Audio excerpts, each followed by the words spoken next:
आइए साथी दोस्तों, है बड़ा ज़ोरदार एक्ट भाई। ये मानना पड़ेगा। पास्को एक्ट बनाया गया है। 44 सेक्शन जो है, एक एक धारा की एक एक लाइन एविडेंस की तरह बिल्कुल आपको रट जाने वाली धारा ये एक्ट है। और पास्को एक्ट अपने यहाँ ही नहीं, बिहार के एपीओ में आपने देखा ही है। मैं तो पहली दफ़े इसको अंदर तक जाके पढ़ रहा हूँ। सामान्य तौर पर बिहार एपीओ मेंस के लिए मैंने वैसे उल्टी नज़र से देखा था। 12 का एक्ट है, अपने यहाँ के एचजीएस और यूनियन डिवीज़न में अभी तक ये था नहीं। लेकिन इसकी उपयोगिता पढ़ने पर साबित हो रही है कि किस हद तक विधि विशेषज्ञों ने इस पर काम किया है। आपको एज ए प्रोसिक्यूशन ऑफिसर या जूनियर डिवीज़न में मजिस्ट्रेट बनने के हेतु ये सिलेबस में अगर प्रेस्क्राइब्ड है तो सिर्फ प्रेस्क्राइब्ड है, या नंबर पाने की दृष्टि से मत पढ़िए। मुख्य परीक्षा में उच्चतम अंक लेना, प्रारंभिक परीक्षा में उच्चतम अंक लेना, ये आपका आवश्यक पक्ष है। लेकिन उससे भी ज़्यादा एक और चीज़ है कि इसी वक्त एक्ट को इस माइंड सेट से पढ़िए जिससे आपके नॉलेज में भी प्रक्रियात्मक वृद्धि हो। समझ रहे हैं? तो उसी को ध्यान में रखते हुए आज हमने इस एक्ट की लगभग शुरुआत की है सेक्शन 13 से। कल 12 सेक्शन पूरा हो गया था और आज हम इसमें 8 सेक्शन कवर करेंगे। हालांकि 20 धारा को पढ़ने में हमें ये जो 2 डाटा है थोड़ा घना लिखना पड़ा है। हो सकता है ये लेक्चर नियर अबाउट घंटे भर का हो जाए। कोशिश करते हैं एक एक बातों को डील करेंगे, लास्ट में 10 सवाल हल कराएंगे आपसे। लेकिन सबसे मूल बात यह है कि इसमें जो कुछ भी है उसके अतिरिक्त आपको पढ़ने की ज़रूरत नहीं रह जाएगी। बोर्ड पे मैं जितना लिख कर और आपको वर्ड बाय वर्ड स्पष्टीकरण, अपवाद, परंतु इत्यादि में समझाता चल रहा हूँ, इसके बाद कुछ अन्यत्र करने की ज़रूरत नहीं है। ये वीडियो जो एक दिन एक क्लास में लगभग 7-8 सेक्शन जो भी जाता है उसको आप कम से कम 3 बार ज़रूर पढ़ें, 3 बार सुने, लाइव देखें, बेयर एक्ट खोले रखें। इससे आपको फ़ायदा क्या होगा, बेयर एक्ट में चिन्हित करने और बाद में इस वीडियो को लगाने सुनने की ज़रूरत नहीं होगी। केवल बेयर एक्ट अगर आप ऐसे देखते चले गए तो आपका एकदम मामला रफा दफा हो जाएगा। और ये हम शुरू से कह रहे हैं, इसका स्कैनर हम इसीलिए भेजते हैं कि आप अपनी उपयोगिता से लिए इसे फ़ोटोकॉपी करवा के रख लें। लास्ट में प्रति एक्ट के लिए जितने, मान लीजिए 5 क्लास हुआ, 6 क्लास हुआ, जो भी हुआ, उसका एक शार्ट नोट्स आपके हाथ में मुट्ठी में रहेगा और जब मन करे लेटे लेटे वही देख लें कि किसमें क्या दंड है और क्या क्या है। समझ रहे हैं? शार्ट नोट्स इससे बेहतर आपको नहीं मिलेगा, जिसमें समग्रता भी है, सिर्फ शार्ट नोट्स ही नहीं है। समझ रहे हैं?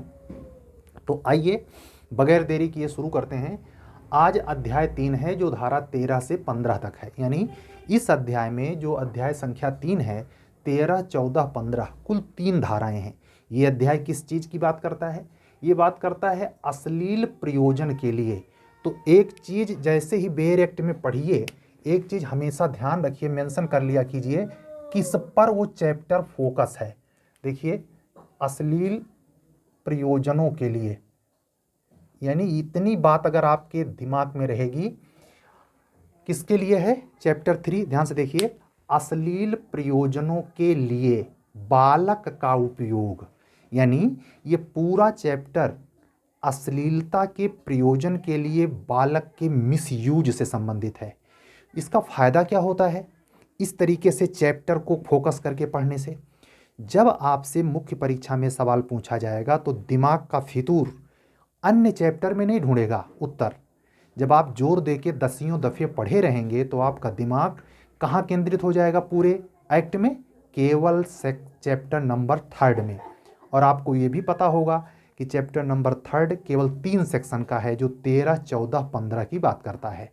यानी अगर बाई द वे अंदर के कंटेंट कुछ त्रुटिपूर्ण भी हैं, याद नहीं आ रहे हैं, तो केवल चैप्टर नंबर में फोकस करके लिखने से एग्जामिनर समझ जाएगा कि आपकी तैयारी अच्छी है और आपको अपेक्षा से अत्यधिक अंक मिलेगा। समझ रहे हैं?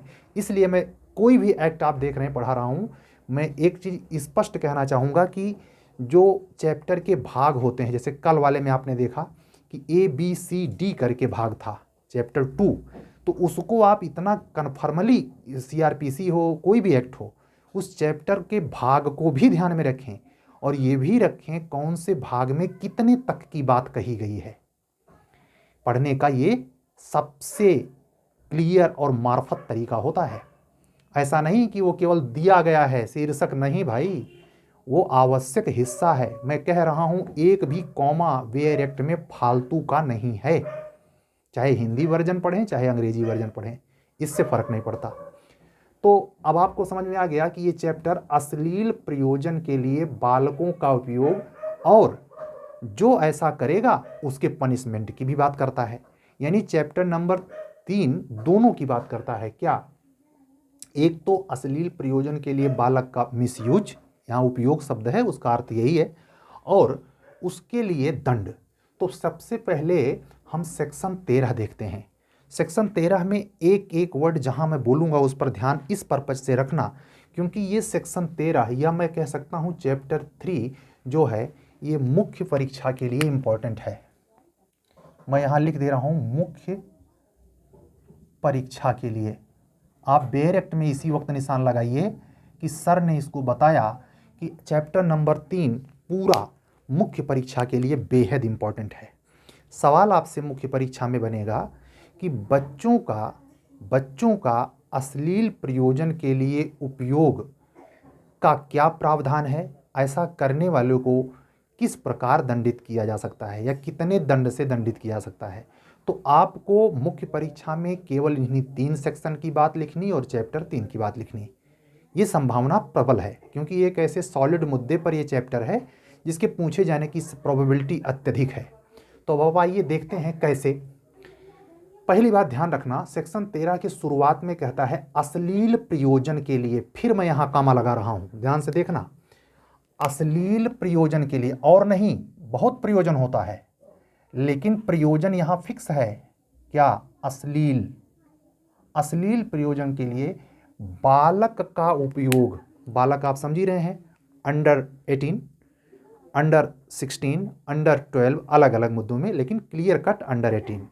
समझिए, बालक का उपयोग जो कोई किसी बालक का मीडिया, टेलीविजन, इंटरनेट माध्यम, क्या है ध्यान से देखना, मीडिया, टेलीविजन, इंटरनेट या कोई अन्य इलेक्ट्रॉनिक डिवाइस, इस 4 के माध्यम से बालक के जननेंद्रिय का, बालक के ऐसे लैंगिक कार्य का, चाहे वो वास्तविक हो या फर्जी, बालक के किसी ऐसे लैंगिक कार्य का, चाहे वो वास्तविक हो या फर्जी या नकली, एक ही शब्द, या किसी बालक का अशोभनीय अश्लीलतापूर्ण कोई प्रतिदर्शन की फोटो है, वीडियो है, क्लिप है इत्यादि को इन माध्यमों से, किसके माध्यम से? मीडिया के, टेलीविजन के, इंटरनेट के या अन्य इलेक्ट्रॉनिक प्रारूप से क्या क्या करेगा, एक एक शब्द ध्यान से, व्यक्तिगत उपयोग में चाहे उसको करे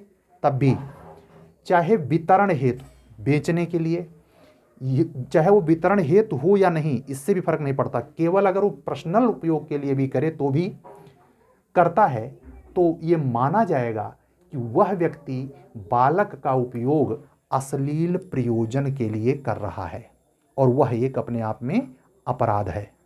समझे? अब आप देखें, इसी में ये चीज स्पष्ट करने के लिए कि किसी बालक के उपयोग का अर्थ क्या है, स्पष्टीकरण दिया गया है। इस स्पष्टीकरण को आप गौर से पढ़ना। यहां से समस्यागत सवाल पूछे जा सकते हैं, समस्यागत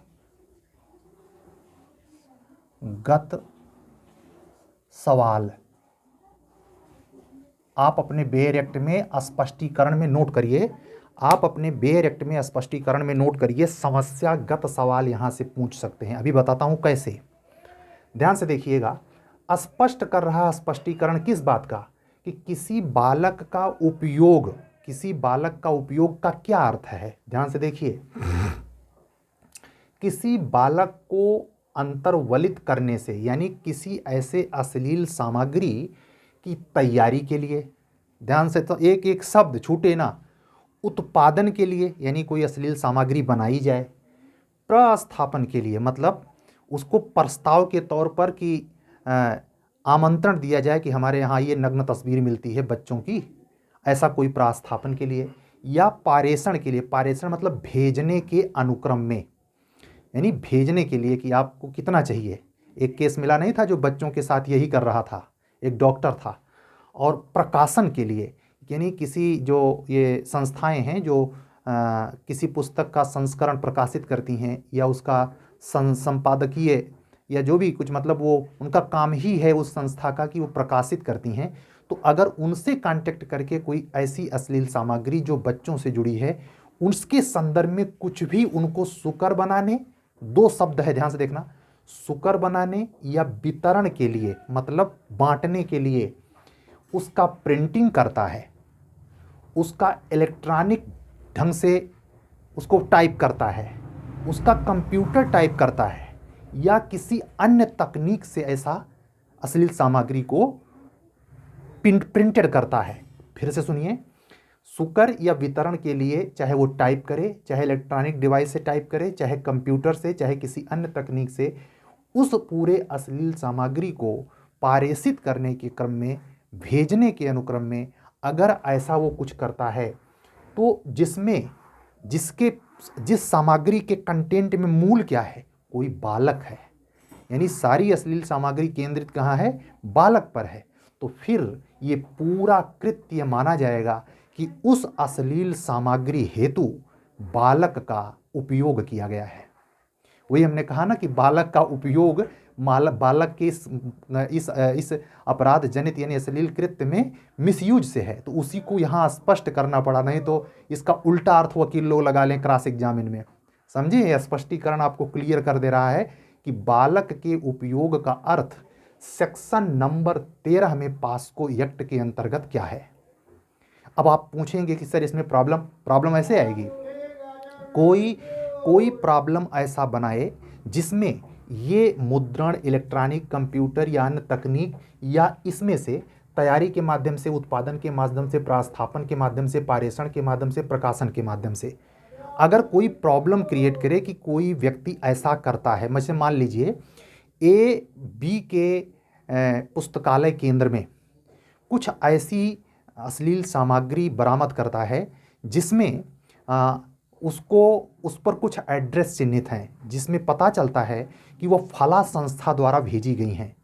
उस भेजने के अनुक्रम में उस व्यक्ति ने उस बात को आगे अभी चल के हम जब चर्चा करेंगे, स्थानीय पुलिस को सूचित करता है कि मैं फला व्यक्ति के घर में गया था, उनकी कुछ किताबें मैं जनरली पढ़ रहा था, उस किताबों में मुझे ऐसी सामग्री मिली है जो किसी बच्चे के इस तरीके से संसूचित या इस तरीके से मिसयूज किए जाने की आशंका है। और अगर इत्तेफाक से वो व्यक्ति उस बच्चे से परिचित है, या ऐसा हो सकता है कहीं उसने अन्यत्र देखा हो और देखा कि ये व्यक्ति इस तरीके से, तो मतलब कहने का आप वहाँ देखें, तैयारी, उत्पादन, प्रास्थापन, पारेषण, प्रकाशन, ये सारे शब्द यहीं से मिल रहे हैं। कहाँ से? 13 के स्पष्टीकरण से। इसलिए इसको ध्यान से देख के जाना है, ठीक है। प्री के दृष्टि से सिर्फ इतना इंपॉर्टेंट है कि अश्लील प्रयोजन के लिए बालक का उपयोग किस धारा में है, लेकिन मेंस जब आप लिखेंगे तो स्पष्टीकरण भी लिखेंगे, ठीक। इसीलिए मैं इतना डिटेल में जा रहा हूं, अन्यथा एक ही दिन में पास्को एक्ट खत्म कर सकता हूं मैं भी। और इसीलिए आपकी फी अन्य संस्थाओं जैसी नहीं है, इसको आप पूरा आत्मसात कर जाएं, चीज़ों को इस तरीके से पढ़ें कि उसी वक्त वो घोंट के पी जाने जैसा हो। आइए अब हम लोग सेक्शन नंबर 14 की उपधारा 1 की बात करेंगे, जो 16 अगस्त 2019 को जोड़ी गई है। यानी इसके पहले की जो 14 की उपधारा 1 थी वो कुछ दूसरी बात कहती थी। हम उसके पचड़े में नहीं जाते, जो वर्तमान में है वहीं से आपसे पूछा जाना है, उसी को जानना जरूरी है। क्या है, ध्यान से देखिए। ऊपर का कृत्य आप लोगों ने देख लिया, तो उसी को कह रहा है कि अगर अश्लील प्रयोजन के लिए बालक का उपयोग हुआ, चाहे वो स्पष्टीकरण के माध्यम से हुआ, चाहे ऑलरेडी जो डिफिनीशन में दिया गया उसके माध्यम से हुआ, अगर ऐसा कोई ऑफेंस हुआ तो सेक्शन 14 की उपधारा 1 ऐसे व्यक्ति को दंडित करती है, दंडनीय बनाती है ऐसे कृत्य को। कैसे? 5 वर्ष से कम नहीं और साथ में जुर्माना, मतलब जेन्युइन अगर पहली बार उसने ऐसा ऑफेंस किया है तो कम से कम 5 साल की सजा होगी, जुर्माना भी यथा विवेक युक्त जो भी लगे न्यायाधीश को लगा देगा। यानी केवल 5 साल की सजा ही नहीं होगी, उसमें जुर्माना भी ऐड है। यहाँ या शब्द नहीं है, प्लस है, यानी जुर्माना जोड़कर सजा है, ठीक। लेकिन अगर यही एक बार अपराध करने के बाद दोष सिद्ध हुआ, फिर वो दोबारा कर रहा है, तो उस दशा में वो 7 वर्ष से कम नहीं सजा होगी और जुर्माने की सजा भी उसके साथ जुड़ी रहेगी। कहने का मतलब है कि इस प्रकार के बालक के जननेंद्रिय प्रवेशन के साथ वास्तविक, अब सोच लीजिए, फर्जी तस्वीर भी अगर बालक के जननेंद्रिय गुप्तांगों की या कोई बालक को केंद्रित करके आप वितरित फोटो चित्रित कर रहे हैं, पारित कर रहे हैं, कुछ भी कर रहे हैं, तो उससे जुड़े मैटर में आपको दोबारा कृत्य करने पर 7 साल तक की सजा है। पास्को एक्ट के पनिशमेंट की गंभीरता को देखें, विधायिका कितना गंभीर है बच्चों के खिलाफ हो रहे यौन जनित दुर्व्यवहार पर।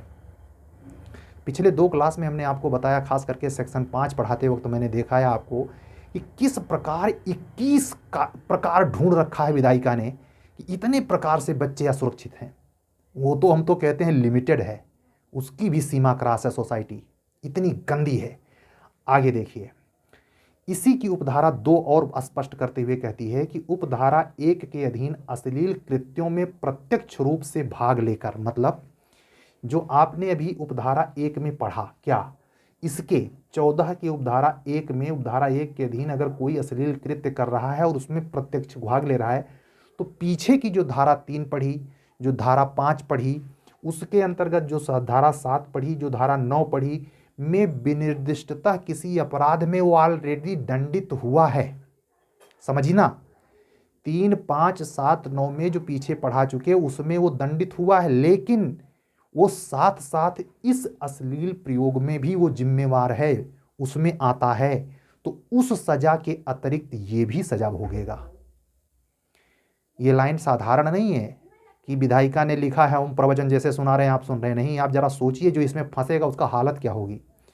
कानून कितना विस्तृत है, कितना पकड़ बनाने वाला है और कितना दंडात्मक है। मैं पहली बार अपने लाइफ में पास्को एक्ट जैसी गंभीर धाराओं से, मतलब लोडेड पनिशमेंट वाली एक्ट पहली बार पढ़ रहा हूँ। हालांकि मैंने नारकोटिक्स जो एक्ट है NDPS MPPO के माध्यम से देखा था, तो वो दूसरा जगत है, मतलब जहाँ चरस भांगा और गांजा और दुनिया भर की नशेड़ी चीज़ें पकड़ी जा रही हैं नारकोटिक्स एंड ड्रग्स वाले में, तो वहाँ लाखों लाखों का जुर्माना है, लेकिन सजा के पॉइंट पर इतना गंभीर किसी में नहीं है जो इसमें है। आप सोचें, इसी मुद्दे पर कह रहा है जो ऑलरेडी 3, 5, 7, 9 में दंडित हो चुका है, वो अगर इसमें भी फंसता है तो ये सजा वो अतिरिक्त रूप से भोगेगा। ये क्या कह रहा है, 14 की उपधारा 2, याद रखिएगा कौन सी धारा की कौन सी उपधारा कह रही है, अपने मनमानी मत ठोकना। 14 की उपधारा 2, ठीक है। अतिरिक्त कह रहा है उपधारा 1 के दंड के अतिरिक्त क्रमशः धारा 4, 6, 8, 10 में दंडित होगा। यानी अगर उसने 3 में अपराध किया तो उसका दंड 4 में है, 5 में अपराध किया तो उसका दंड 6 में है, अगर उसने 7 में अपराध किया तो उसका दंड 8 में है, ये मैं आपको बता चुका हूं, और अगर 9 में अपराध किया तो 10 में सजा, ये आप जानते हैं। इस सजा में अगर इस प्रयोजन में वो आता है, फंसता है, तो ये अतिरिक्त रूप से भी भोगेगा। अब ऐसा हो सकता है कि उधर तो 3 साल उसकी हुई हो और इसमें 7 साल की सजा हो जाए, तो अगर मजिस्ट्रेट ये मेंशन नहीं करता कि सजा 7 साल चलेगी, तो ये कानून स्पष्ट कह रहा है कि दोनों सजाएं भोगनी पड़ेंगी, यानी 7 इसकी 3 उसकी, 10 साल। समझ रहे हैं, तो इसको ध्यान से देखना है। उसके बाद आती है धारा 15, ये भी 16 अगस्त 2019 को जोड़ी गई नई धारा है, परिवर्तित धारा है, पहले ये ऐसा नहीं थी, इसलिए इसको ध्यान से देखेंगे। क्या कहता है, बालक को सम्मिलित करने वाली अश्लील सामग्री के भंडारकरण के लिए दंड। अब इसमें एक नया टर्म आ रहा है, उस पर ध्यान दीजिए, भंडारकरण, ये मैं घेर दे रहा हूं। यानी अश्लील सामग्री तो 13 में आई गई थी, लेकिन उसको इकट्ठा करता है, जमा करता है। समझिए, सेक्शन 15 आपको क्लियर कर रही है, सेक्शन 15 क्लियर कर रही है कि वो ऐसे भंडारकरण, ऐसे अश्लील सामग्री का एकत्रीकरण, भंडारकरण के लिए दंडनीय बना रही है जो बालकों के अश्लील सामग्री से युक्त है। ऐसी अश्लील सामग्री है जिसमें बालक जुड़ा है और उस बालक के अश्लील सामग्री को कोई व्यक्ति किसी पर्पज से जमा कर रहा है, तो उसकी बात कहाँ है? धारा 15 में है। आइए डिटेल से देखते हैं। धारा 15 में कुल 3 उपधाराएं हैं। आप अपना बेयर एक्ट जब पढ़ेंगे तो उसमें आपको 15 की 1, 15 की 2, 15 की 3 मिलेगी। 15 की 1 पहले क्या कहती है? कहती है बालक संबंधी अश्लील साहित्य को जो कोई व्यक्ति रखता है, अब ध्यान देना यहीं से जो मैं अब बोलने वाला हूं, पहली बात तो रखता है, कोई दिक्कत नहीं, फिर सुनिए। बालक संबंधी अश्लील साहित्य को जो कोई व्यक्ति रखता है, लेकिन किस पर्पज से? ध्यान दीजिए, मिटाने, नष्ट करने या रिपोर्ट करने के सिवाय। मतलब अगर वो इस पर्पज से रख रहा है कि उसको जला के राख कर देगा, अगर वो इस पर्पज के लिए रख रहा है कि नष्ट कर देगा, अगर वो इस पर्पज के लिए रख रहा है, जैसे ये संस्थाएं की ड्यूटी है ना, जो इस कार्य को निरोधित करने में लगी हैं, वो भी तो जमा करेंगी मजिस्ट्रेट तक ले जाने के लिए, तो कहीं वो भी इसमें दंडित ना हो जाए या ऐसे प्रकार का संस्था का रखवाला ना दंडित हो जाए। इसलिए धारा में स्पष्ट 15(1) के प्रावधान किया गया है कि अगर वो इस पर्पज से रखा जा रहा है, मिटाने, नष्ट करने या रिपोर्ट करने के, पर इसके सिवाय, ये तीनों बातों को उत्तर में जरूर मेंशन करना। क्या? अगर वो मिटाने, नष्ट करने या रिपोर्ट करने के प्रयोजन के सिवाय, यानी अपने मजे के लिए या बेचने के लिए, आगे समझ जाइए, रखा जा रहा है, साझा करने के लिए, यानी किसी को दिया जाएगा तभी तो साझा होगा, पारेषित यानी वही भेजने, किसी दूसरे तक पहुंचाने के लिए वो अश्लील सामग्री के आशय से किसी रूप में, यहां इस शब्द पर ध्यान देना, किसी रूप में, यानी भंडारण का जो फॉर्मेट होगा, आजकल देख रहे हैं एक छोटी सी चिप में कितनी सामग्री आ जाती है, तो इसीलिए बेयर एक्ट में मेंशन है किसी रूप में। अब आप कहेंगे, नहीं तो आप कह देते, अरे साहब वो कहाँ, वो उसका फोटो कहाँ आप देखें, कहाँ आप एविडेंस दिखाइए। तो एविडेंस को वो उसके बाद क्या किया, जिप में करके उसमें तो 10 GB 20 GB जो भी उसका है वो सामग्री, उसको उस कंप्यूटर में स्कैन करके रख लिया, और बाकी जो वास्तविक था, जो फोटो प्रति में था, उसको जला दिया। अब उस पर जब एक कार्रवाई शुरू हुई तो कानून कह रहा है कि भाई कि इसको वो प्रत्यक्ष रूप में लाइए। तो इसी चीज को ढकने के लिए क्या शब्द लिखा है? किसी रूप में, यानी डिवाइस में हो, इलेक्ट्रॉनिक मीडिया में हो, कहीं भी हो, अगर वो इकट्ठा है, भंडारकरण करता है, और ये पहली बार दोषी होता है, वह व्यक्ति पहली बार पकड़ा जाता है, तो ध्यान देना केवल 5,000 रुपए जुर्माने की बात है। आपको सोचना चाहिए ये पनिशमेंट इतना क्यों है? जानते हैं क्यों? क्योंकि अश्लील सामग्री मात्र इकट्ठा कर रहा है, वो बहुत करेगा बेच देगा, बहुत करेगा दूसरी जगह प्रसारित कर देगा। इससे वह बालक जिसके संदर्भ में अश्लील सामग्री, उसके जीवन पर संकट नहीं है, इसीलिए इस प्रकृति को उतना गंभीर नहीं माना गया है। ये 5,000 जुर्माना रखना और दोबारा करने पे 10,000 जुर्माना रखना इसी उद्देश्य का हिस्सा है। इस कृत्य में वो खतरा, वो आशंका, वो गंभीरता नहीं है जो बच्चे को क्षति पहुंचाए किसी भी अर्थ में। ठीक, अब आगे देखिए। 15 की उपधारा 1 इतनी थी। 15 की उपधारा 2 और क्लियर करते हुए कहती है, रिपोर्टिंग के सिवाय उपर्युक्त सामग्री का किसी भी समय या रीति से पारेषण, एक एक शब्द पर ध्यान देना। फिर यहां कह रहा है 15 की उपधारा 2 भी कह रही है कि अगर पुलिस वाले या स्थानीय पुलिस, या भी आगे चल के बताएंगे, वो लोग इसका रिपोर्टिंग, या मीडिया वाले इसकी रिपोर्टिंग कर रहे हैं, तो वो नहीं, उसके सिवाय अगर कोई व्यक्ति इस अश्लील सामग्री का किसी भी समय, एक शब्द पर ध्यान देना, या रीति, मैनर, पारेषण, प्रदर्शन, प्रचार, वितरण, ध्यान से देखिए कितने शब्द हुए, किसी भी समय व रीति, यानी समय व रीति का कोई तो अंत नहीं है।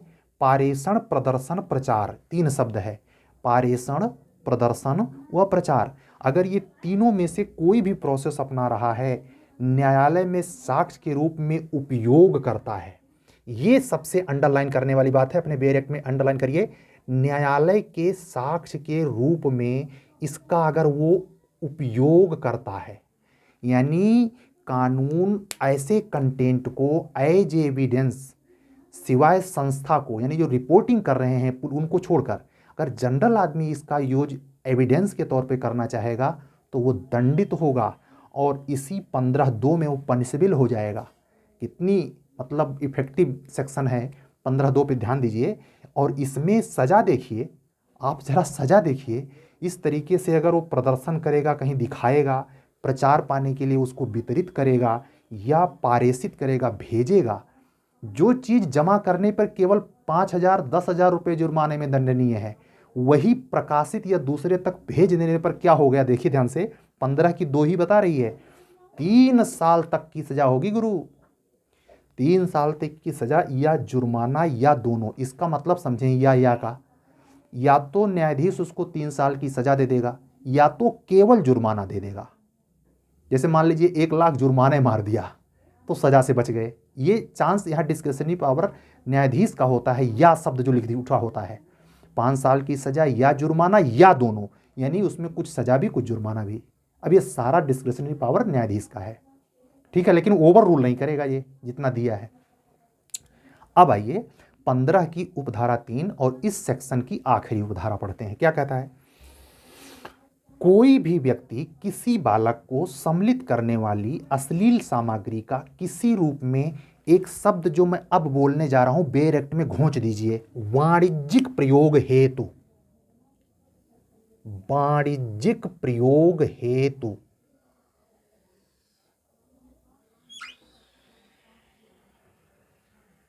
मैंने अपने ब्लैक बोर्ड में घोंच दिया। घोंच देने का मतलब गोल गोल कर दीजिए, सूखा सूखा पढ़ने की आदत त्याग दीजिए, नहीं तो चीजें याद नहीं होंगी। यानी 15(3) किसकी बात कर रहा है? वही सामग्री जो पहले में जमा की गई, 15(1) में जमा किया, 15(2) में क्या किया? क्या किया? पारेषित किया, प्रकाशित किया, वितरित किया, ठीक। और 15(3) में वाणिज्यिक उपयोग कर रहा है। हम इस तरीके से आपको पढ़ा रहे हैं कि इसके बाद जहमत ना उठाना पड़े आपको, समय नहीं है आपके पास। तो आप यहां ध्यान देंगे, इसके लिए पनिशमेंट सबसे ज्यादा है। क्यों? इससे पैसा कमाने का मकसद है। दूसरे वाले में ऐसा हो सकता है कि कुछ चिरकुट टाइप के लोग हों जो केवल देख कर मजा ले रहे हों, तो उसमें केवल 3 साल तक की सजा है। लेकिन इसमें पैसा कमाना है, यानी इतना गलत कृत्य करके धन अर्जित करना है। तो उसमें क्या कह रहा है? वाणिज्यिक रूप से अगर उसको प्रयोग करने के लिए टारगेट से उसको इकट्ठा कर रहा है, तो पहली बार अगर दोष सिद्ध होगा तो कम से कम 3 साल। जहां केवल सामान्य रूप से वितरित या भेजने पर, ध्यान से समझना, सामान्य रूप से वितरित व भेजे जिसमें पैसा कमाने का मकसद नहीं है, मैक्सिमम 3 साल की सजा है। वहीं अगर इसको पैसा कमाने, वाणिज्यिक उपयोग के लिए अगर आप जमा कर रहे हैं, तो आपको कम से कम 3 साल की सजा हो सकती है, जो अधिकतम 5 साल तक बढ़ाई जा सकती है। समझना। और या जुर्माना या दोनों, यहां भी ये बात है। केवल केवल जुर्माने से भी अगर मजिस्ट्रेट देखा कि बहुत ज़्यादा बड़े स्तर पर आप अपराध नहीं कर रहे हैं, तो कोई बात नहीं है। तो हो सकता है वो ऐसी सिचुएशन हो जहां आपने ऐसा कुछ किया और आपको पता नहीं इत्यादि, तो केवल जुर्माने से या दोनों। ऐसा क्रूर व्यक्ति जो ज़्यादा बड़े स्तर पर काम कर रहा है, लंबे दिनों से कर रहा है, काफ़ी इसने तस्करी कर डाली है, तो उस स्थिति में इसको ये 5 साल की सजा भी हो सकती है, ऊपर से जुर्माना भी ठोका जा सकता है, दोनों। और उसके बाद अगर यही गलती ये दोबारा कर दे, एक बार की तो ये बात हुई कि कम से कम 3 अधिकतम 5, दोबारा अगर कर दे तो कम से कम 5 और अधिकतम 7 प्लस जुर्माना या दोनों।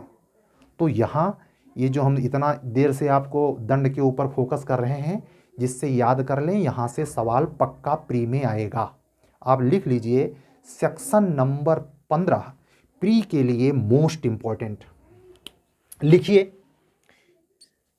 प्री के लिए, बेरेक्ट में नोट करिए, प्री के लिए वेरी इंपॉर्टेंट, ठीक, मैंने लिख दिया। अब आइए, हम लोग ये चैप्टर पूरा कर ले गए। अब आते हैं चैप्टर नंबर 4 पर। अब हम लोग पढ़ने जा रहे हैं चैप्टर नंबर 4 को। ध्यान से देखिए क्या है इस चैप्टर का नाम। किसी अपराध का दुष्प्रेरण और उसको करने का प्रयत्न। तो इसमें 2 शब्द पर ध्यान दीजिएगा। ये अपराध वो है जो पास्को एक्ट के अंतर्गत हो रहा है। ऐसा मत समझ लेना चोरी चमारी, समझ रहे हैं? तो आप यहां ध्यान दीजिए, दुष्प्रेरण और प्रयत्न किसी अपराध का, यानी किससे जुड़े, इस एक्ट से जुड़े, यानी बालकों के यौन जनित लैंगिक उत्पीड़न से जुड़े अपराधों का दुष्प्रेरण या प्रयत्न अगर करेगा, चाहे प्री में सवाल बने, चाहे मेंस में सवाल बने, आपका दिमाग सिर्फ इस एक्ट के चैप्टर नंबर 4 पर केंद्रित होना चाहिए।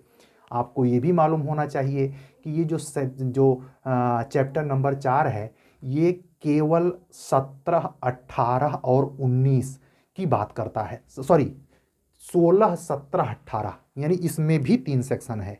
मैं यहाँ लिख देता हूँ, ये चैप्टर 4 जो है, यहाँ ध्यान से देखिएगा ऊपर बोर्ड में, चैप्टर 4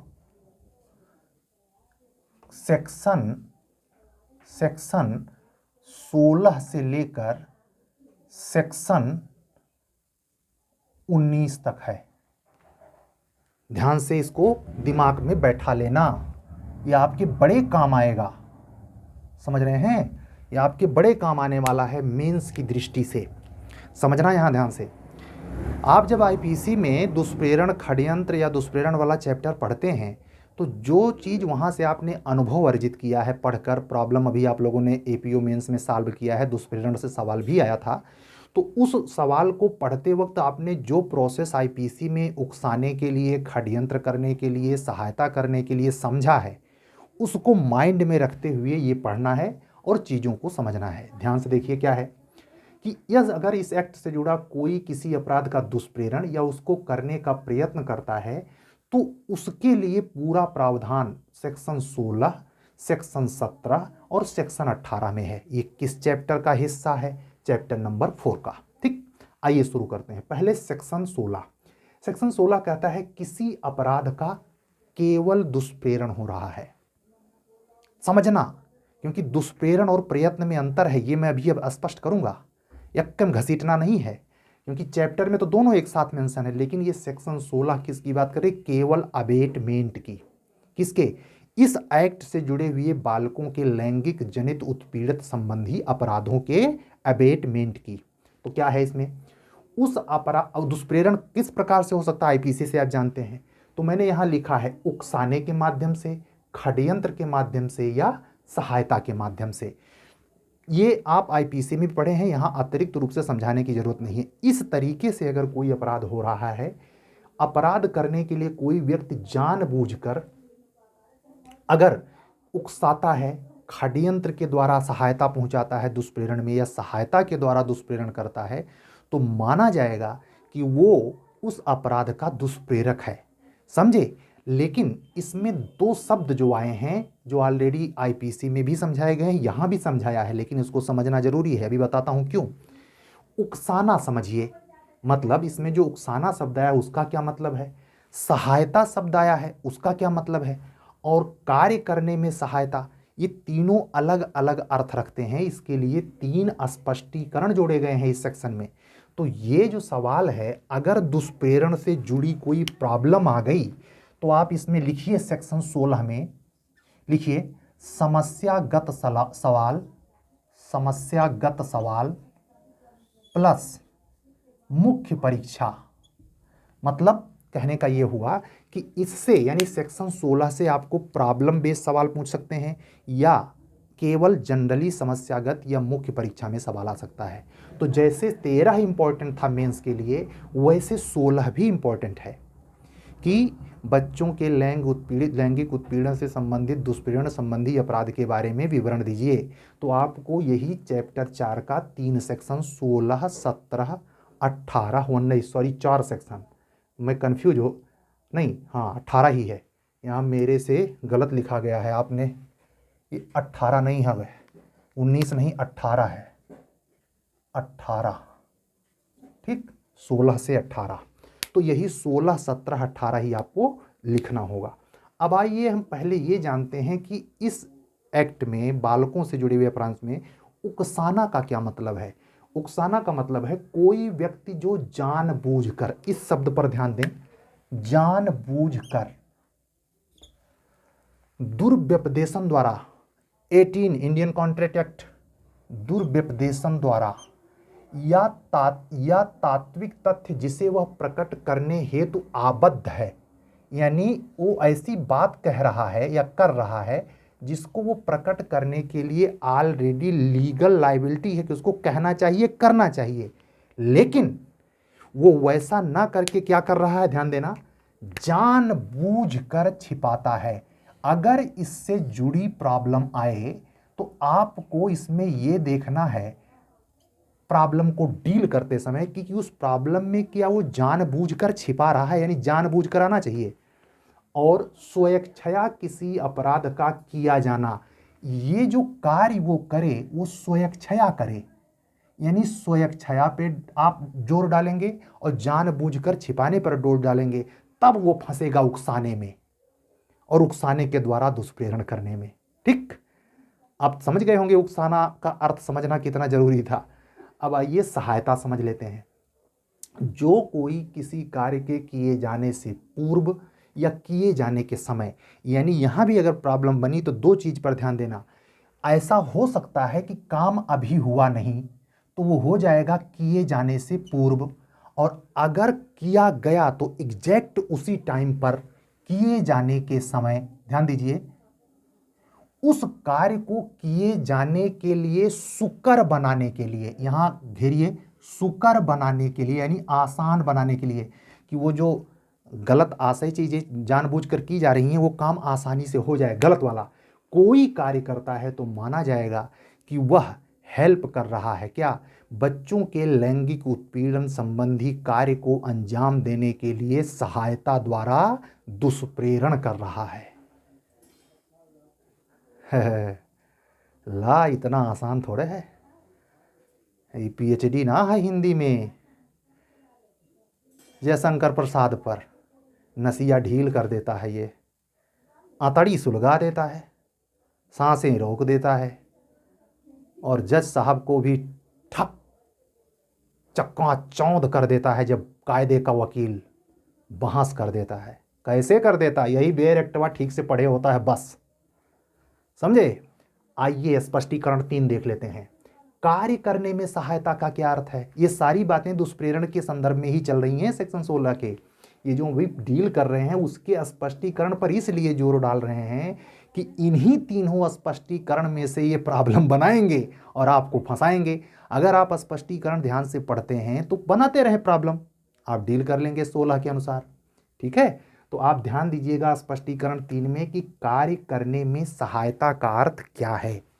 जो कोई किसी बालक को इस एक्ट के अधीन, तो अंडरलाइन करिए फट से, दूसरे एक्ट के अधीन नहीं, इस एक्ट के अधीन किसी अपराध के प्रयोजन के लिए क्या क्या करे, एक एक शब्द देखना, धमकी, धमकी पे निगाह गड़ाइए, दिमाग लड़ाइए, बल प्रयोग, दिमाग लड़ाइए, प्रपीड़न, इंडियन कॉन्ट्रैक्ट एक्ट 15 डिफिनीशन बताना ना पड़े, या अन्य रूप से अपहरण, कपट, कपट सेक्शन 17 इंडियन कॉन्ट्रैक्ट एक्ट, अपहरण 361 आईपीसी, प्रवंचना 315 का स्पष्टीकरण, शक्ति या स्थिति के दुरुपयोग, तो आप काउंट करिए, धमकी 1, बल प्रयोग 2, प्रपीड़न 3, अन्य रूप ये तो अलग शामिल हुआ 4, 5 अपहरण, 6 कपट, प्रवंचना 7, शक्ति यानी पावरफुल शक्ति का प्रयोग करके जबरदस्ती,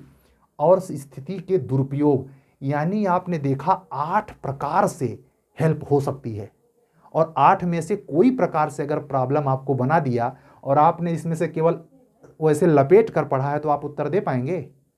कौन टीचर है जो आपको स्पष्टीकरण इस तरीके से समझाएगा? क्यों समझाएगा? उसको पैसा कमाना है। मैंने कहा ना, आज शुरुआत में ही कह दिया कि ये क्लास काफ़ी लंबी हो सकती है, क्योंकि मैं लिखते वक्त ही जान गया था कि ये अगर इस पर हम लेक्चर नहीं देंगे तो हमारे लिखने की भी सार्थकता नहीं है, क्योंकि आप फोकस खुद से तो होंगे नहीं। तो इसी वक्त मैं ये क्लियर कह रहा हूं कि टाइम कुछ भी लगे लेकिन आप उसके अन्वय तक जाइए, विश्लेषण तक जाइए, अर्थ को आत्मसात करने तक जाइए।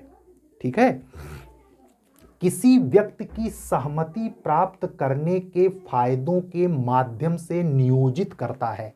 मतलब ये सारा जो कर रहा है, अपहरण कर रहा है, कपट कर रहा है, सब वो किसी व्यक्ति की कंसेंट पाने के लिए, किसकी, वो बालक जब राजी होगा तभी तो ऐसा होगा। व्यक्ति की सहमति प्राप्त करने के फायदों के माध्यम से नियोजित करता है, मतलब उसको उस दुष्कृत्य में लगाता है। पहला ध्यान देना भाई, मैं पहले पे टिका हूँ, नियोजित करता है मतलब उसमें लगाता है ऑफेंस में। दूसरा, वैसा करने वाले व्यक्ति को आश्रय देता है गुरु, अपने घर में शरण देता है, कल से वो लड़कों का यही सब करेगा उल्टा सीधा।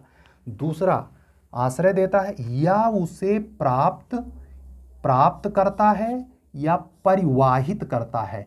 परिवाहित करना का मतलब होता है एक जगह से दूसरे जगह ले जाना। उसके लिए जैसे वो जो एक कौन गुरु था, वो कोई आतंकवादी था, टेररिस्ट, जिसको अपने घर में शरण दिया था, उसको फांसी की सज़ा हुई थी। कुछ याद कीजिए, केवल शरण देने की सज़ा थी उसे। ऐसे ही किसी को प्राप्त करता है, आश्रय देता है। याद कीजिए, आईपीसी आश्रय देना दंडनीय है। प्राप्त करता है या परिवाहित करता है मतलब एक जगह से वाहन के माध्यम से दूसरे जगह पहुंचा देता है। और ऐसे वो भेद्यता या संदायों को देने या प्राप्त करने या अन्य व्यक्ति पर नियंत्रण रखने वाली किसी व्यक्ति की सहमति से करता है। मान लीजिए वो बच्चा जो है, नव किशोर जो है, वो किसी ट्रस्ट में है, संस्था में है, वृद्धाश्रम में है, या कोई बच्चों की संस्था जिसका मालिक उसकी कंसेंट लेके सब कर रहा है, तो ये माना जाएगा कि दुष्प्रेरण। आप अपना सोचिए कितने पीछे है, और संस्था के बच्चे को कहाँ लगा रहा है? अश्लील कृत्यों में, लैंगिक उत्पीड़न के कृत्यों में।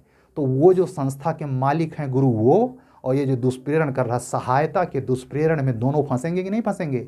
अगर इतना चतुराई से स्पष्टीकरण विधायिका ना लिखे तो वकील साहिबान को तो पैसा कमाना है, वो जाए सत्य असत्य जाए भाड़ में, उनको पैसा चाहिए। इसी के ना होने का फ़ायदा उठा के वैसे भी सज़ा कितनी हो पाती है, जो बच्चों के साथ, स्त्रियों के साथ उत्पीड़न होता है। मज़ा मारेंगे वकील। कहते नहीं, आइवर जेनिंग्स ने लिखा है संविधान में, भारतीय संविधान वकीलों का स्वर्ग है। इसीलिए कहते हैं शब्दों का जाल है। अगर शब्दों पर आपने पकड़ अच्छी नहीं बनाई, आपकी प्रैक्टिस घंटा नहीं चलने वाली है। सीधा कह रहा हूँ, अगर आप नॉलेज रखते हैं तो आपके 100 पुजारी होंगे, चाहे 10 साल बाद हों। अगर नॉलेज नहीं रखते तो जिंदगी गुजर जाएगी दलाली करते करते। माफ़ करना, ये शब्द मैं प्रयोग नहीं करना चाहता, लेकिन ये प्रत्यक्ष देखता हूँ तो कह रहा हूँ। समझ रहे हैं? मेरा अभिप्राय कतई अपने पेशेवर वर्ग से गलत नहीं है। इंटेंशन समझिए। उस कार्य करने में सहायता करता है तो क्या माना जाएगा कि ऐसे व्यक्ति ने सहायता के द्वारा बच्चों के लैंगिक उत्पीड़न के लिए दुष्प्रेरण किया है। अब हम ये दुष्प्रेरण को इतना लंबा समझाए हैं और लगभग 20 मिनट बोल गए हैं लगता है। फिर भी आइए देखते हैं इसके लिए पनिशमेंट क्या है। इसके लिए स्पेशल सेक्शन 17 है, और वो जैसे आईपीसी कहती है वैसे ये भी कहता है कि यह जो कोई दुष्प्रेरण इस प्रकार से, चाहे सहायता द्वारा, षड्यंत्र द्वारा उकसा के अगर करेगा, तो उस दंड से दंडित होगा जो उस अपराध हेतु उपबंधित है। मान लीजिए सेक्शन 3 के अंतर्गत उसने कोई ऐसा दुष्प्रेरण संबंधित अपराध किया है, तो सेक्शन 4 में जो दंड की सीमा है उसी अनुरूप से दुष्प्रेरण के लिए भी दंडित होगा। ऐसे ही कोई अगर सेक्शन 5 के लिए, यहाँ देखिए 5 के लिए कोई ऑफेंस किया है और सेक्शन 6 में जो दंड दिया गया है उसका दुष्प्रेरण कर रहा है, तो ठीक उतना ही दंड पाएगा जितना उस अपराध के लिए है। समझ गए? बिल्कुल। अब आइए इसमें ये भी जानने के लिए कि ये स्पष्टीकरण यहाँ भी क्लियर करता है, छोटा सा स्पष्टीकरण है कि वह कार्य दुष्प्रेरण के द्वारा दंडनीय तभी बनाया जाएगा जब वह उकसाहट में किया गया हो, षड्यंत्र में किया गया हो, या सहायता द्वारा दुष्प्रेरित करके किया गया हो। छोटी सी बात है, आईपीसी पढ़े हैं आप, जानते हैं।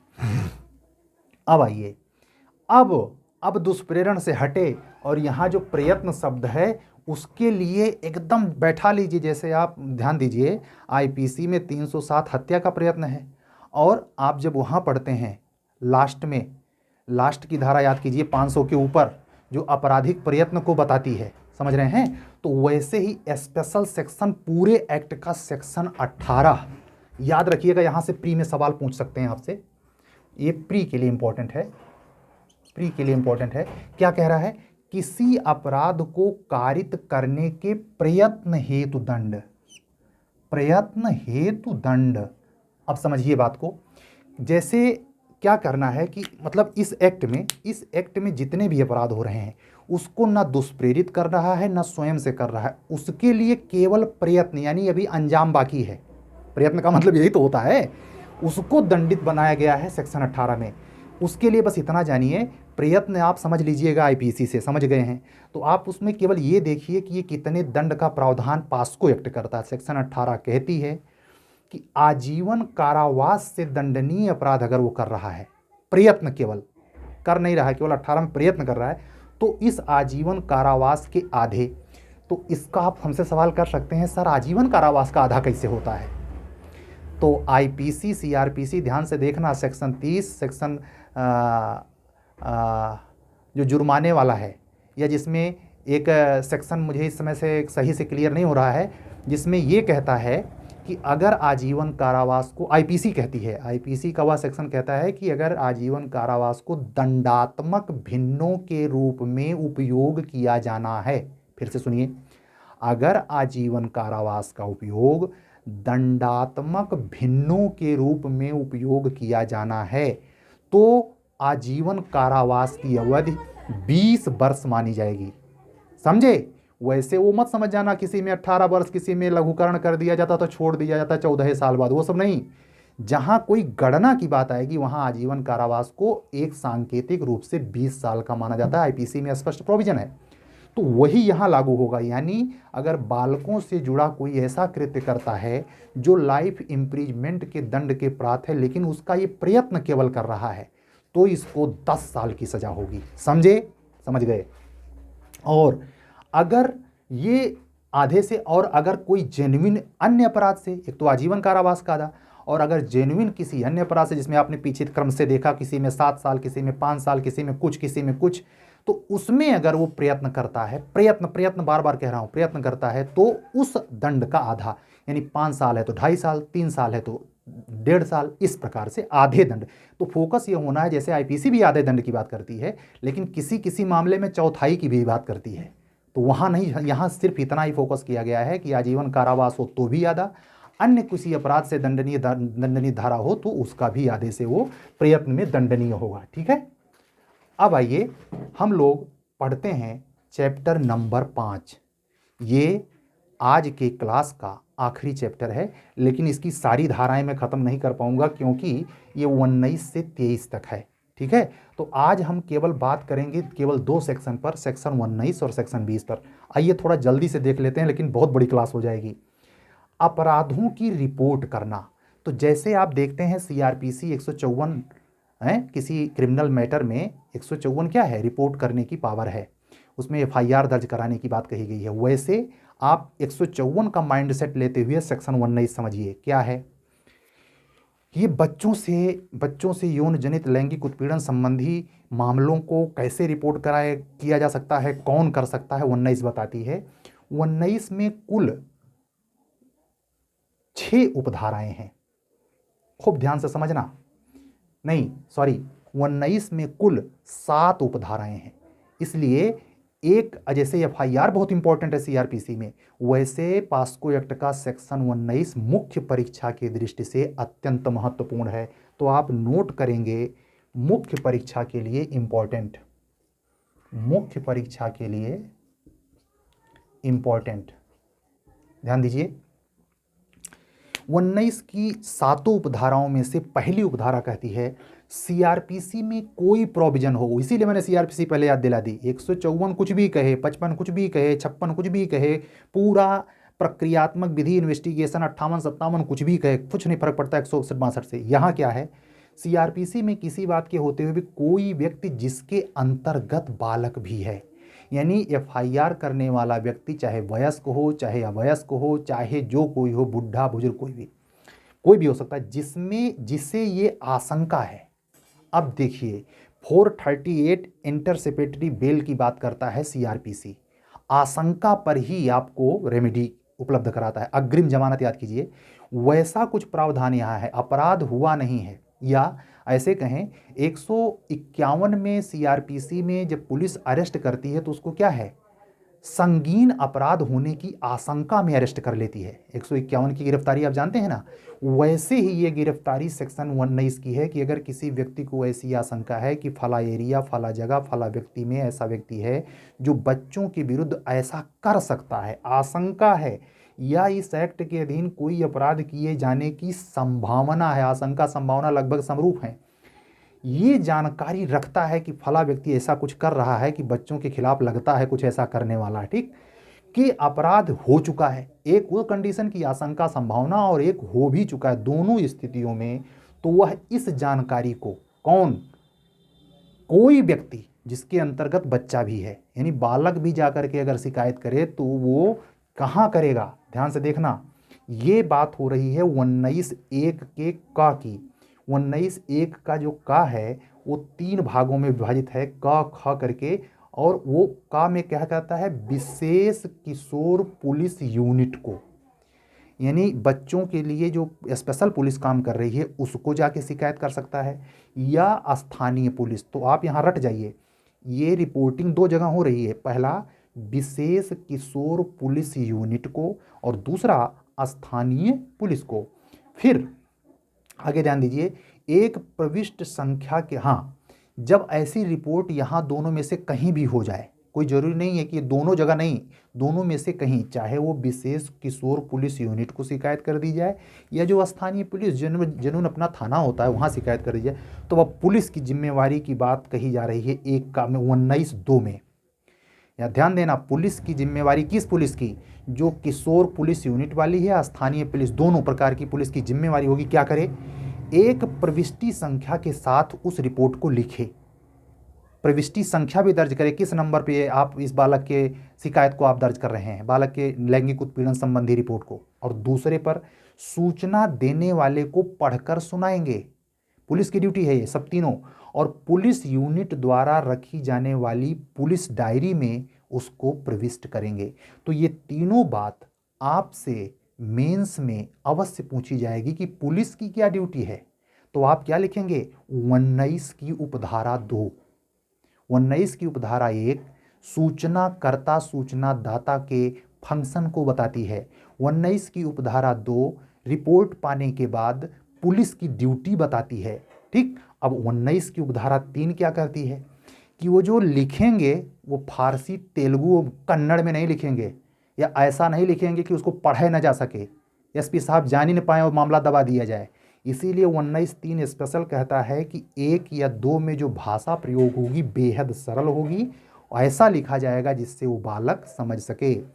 19 की उपधारा 4 कहती है कि अगर ऐसा संभव ना हो पाए, यानी कोई मॉडिफाई थाना है, मॉडिफाई पुलिस है जो हिंदी नॉर्मली नहीं समझ पा रही है, तो वो अपने भाषा में लिखे, लेकिन दुभाषिया का भी इंतजाम करे कि लोकल पब्लिक जहाँ ये घटना संभव है जुरिस्डिक्शन में, वो अंग्रेजी नहीं समझती या वो भाषा नहीं समझती जो वो स्थानीय पुलिस या विशेष किशोर पुलिस यूनिट का व्यक्ति समझता है, तो उसके लिए दुभाषिया भी रखना होगा, ताकि तत्काल उस रिपोर्ट में ये क्या लिख रहे हैं वो पढ़ के वो अनुवाद करके सुना दे उस बच्चे को जो रिपोर्ट देने आया है या जो व्यक्ति वो रिपोर्ट देने आया है, समझे। उसके बाद 19, हाँ, लेकिन ये दुभाषिया का इंतजाम फीस पेमेंट करने पर होगा, ये चीज़ इंपॉर्टेंट है, ये चीज़ इंपॉर्टेंट है कि ये जो दुभाषिया है ये सूचनादाता के फीस के पेमेंट करने पर है, ऐसे नहीं, ठीक है। हाँ, ये 19 की उपधारा 5 कहती है कि 19 का 1 का खा की ड्यूटी होगी, मतलब ये विशेष किशोर पुलिस यूनिट और स्थानीय पुलिस दोनों की ड्यूटी होगी, क्या, वो ड्यूटी होगी कि अपराध हो जाने पर बालक को संरक्षण गृह या निकटतम अस्पताल, मान लीजिए ऐसा व्यक्ति आया है जिसके साथ इतना जबरदस्त लैंगिक उत्पीड़न हुआ है कि वो चिकित्सीय उपचार की ज़रूरत है, या उसकी हालत एकदम खराब विक्षिप्त है, तो उसको हॉस्पिटल ले जाना, 24 घंटे, रिपोर्ट के 24 घंटे के अंदर 19 के 5 में पुलिस की ड्यूटी है, स्थानीय पुलिस चाहे यूनिट पुलिस दोनों की ड्यूटी है कि वो तत्काल 24 घंटे के अंदर अस्पताल या संरक्षण गृह तक उसे पहुंचाए जैसी ज़रूरत हो।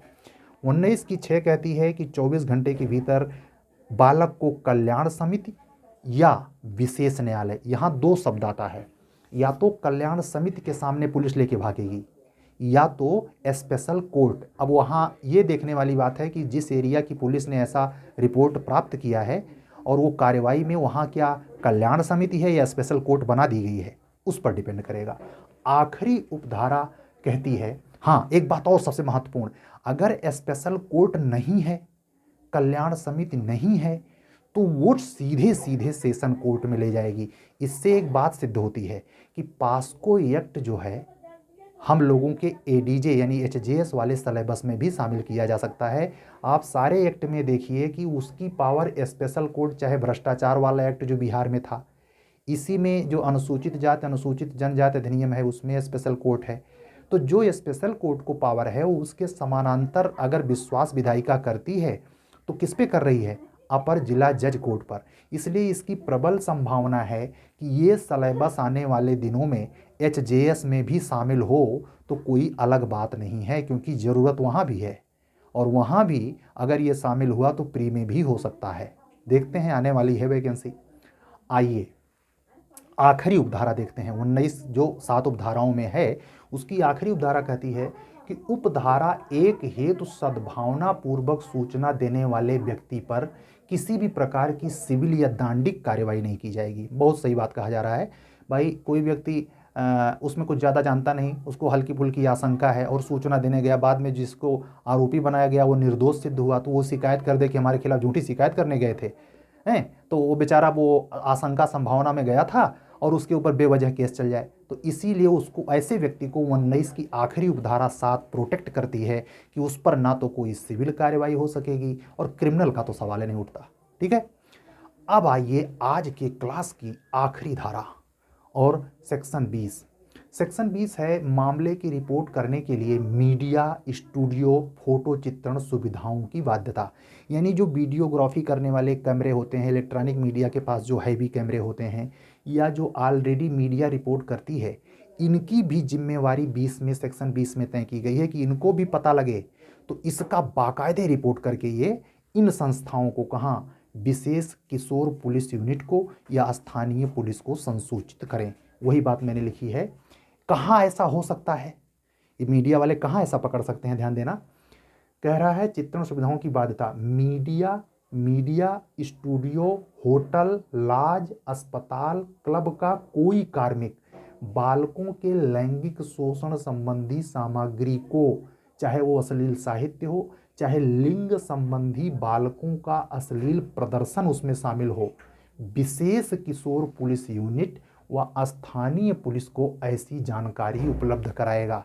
मान लीजिए किसी हॉस्पिटल में ऐसी घटना हुई, किसी डॉक्टर ने किसी पेशेंट के साथ ऐसा किया, बच्चा है उसके साथ ऐसा किया, तो जिम्मेवारी है किस पर? मामले की रिपोर्ट करने के लिए मीडिया स्टूडियो और फोटो चित्रण सुविधाओं की बाध्यता, यानी इन पर एक जिम्मेवारी थोपी जा रही है कि आप इसको रिपोर्ट करके इन संस्थाओं तक पहुंचाइए। तो आज की क्लास पूरी हुई। अब हम 10 क्वेश्चन हल कर लें। हमें लगता है बोझिल हो गया होगा दिमाग, लेकिन कभी भी आप प्रक्रिया पढ़ेंगे तो दंड, प्रोसीडिंग है, यही तो किसी भी कानून की जान होती है।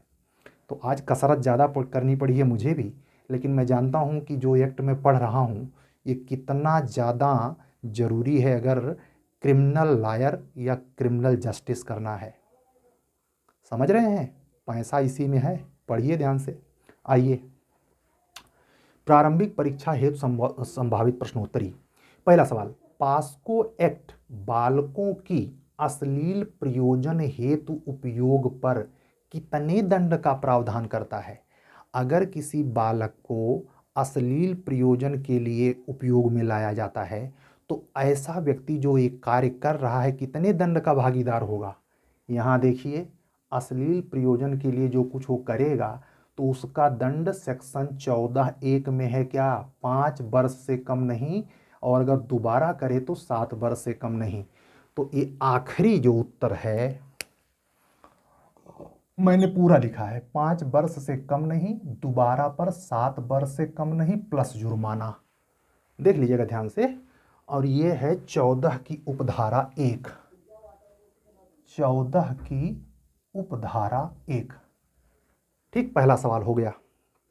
दूसरा, बालक को सम्मिलित कर अश्लील सामग्री का भंडारण, क्या हो रहा है? भंडारण किसका? अश्लील सामग्री का करना कितने दंड का भागीदार बनाता है? आप यहां चले आइए, बालक को सम्मिलित करने वाली अश्लील सामग्री का भंडारण के लिए दंड, तो इसमें अलग अलग कैटेगरी में अलग अलग दंड है, लेकिन केवल जनरली ये केवल इकट्ठा कर रहा है, इसका पर्पज वहाँ मेंशन नहीं है प्रश्न में। तो आप यही हल करेंगे क्या, 5,000 का जुर्माना, या अगर दोबारा करे तो वो 10,000। तो वहाँ अगर ऐसा मेंशन नहीं है कि पहली बार दोबारा, तो आप ये मान के चलेंगे, हमने इसीलिए जानबूझ के प्रश्न ऐसा बनाया है, तो आप प्रिज्यूम करेंगे कि पहली बार का दंड पूछ रहा है। वहाँ इसके चक्कर में मत पड़ जाना कि दोबारा करेगा तो इसमें 10,000 ऑप्शन में है, नहीं। तो आपको यहाँ देखिए पहला ऑप्शन है 1 वर्ष, दूसरा है 5,000 रुपये का जुर्माना, तीसरा देखिए 10,000 वाला भी है लेकिन वो दोबारा करने पर है, और चौथा है 2 वर्ष। तो आप ऐसा अगर ऑप्शन आए तो टिक मारेंगे ऑप्शन नंबर 2। और ये सवाल पूछा कहाँ से गया है, तो आप गौर से देखेंगे 15 की उपधारा 1 से। ठीक, ऐसे बेर एक्ट पढ़ा जाता है। सवाल नंबर 3, ऐसी अश्लील सामग्री जो बालकों के लिंग शोषण से जुड़ी है, कोई इसका उपयोग न्यायालय में साक्ष्य के रूप में, न्यायालय में साक्ष्य के रूप में, ऐसे ही आप प्रश्न में उत्तर ढूंढिए तभी आप पहुंच पाएंगे। प्रश्न कहाँ पूछ रहा है कि कोई ऐसा लिंग शोषण से जुड़ी सामग्री वह व्यक्ति क्या कर रहा है, न्यायालय में यूज कर रहा है एविडेंस के रूप में।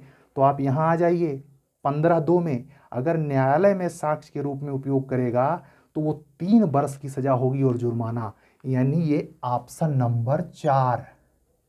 ठीक है, और ये है 15 का 2। 15 का 2।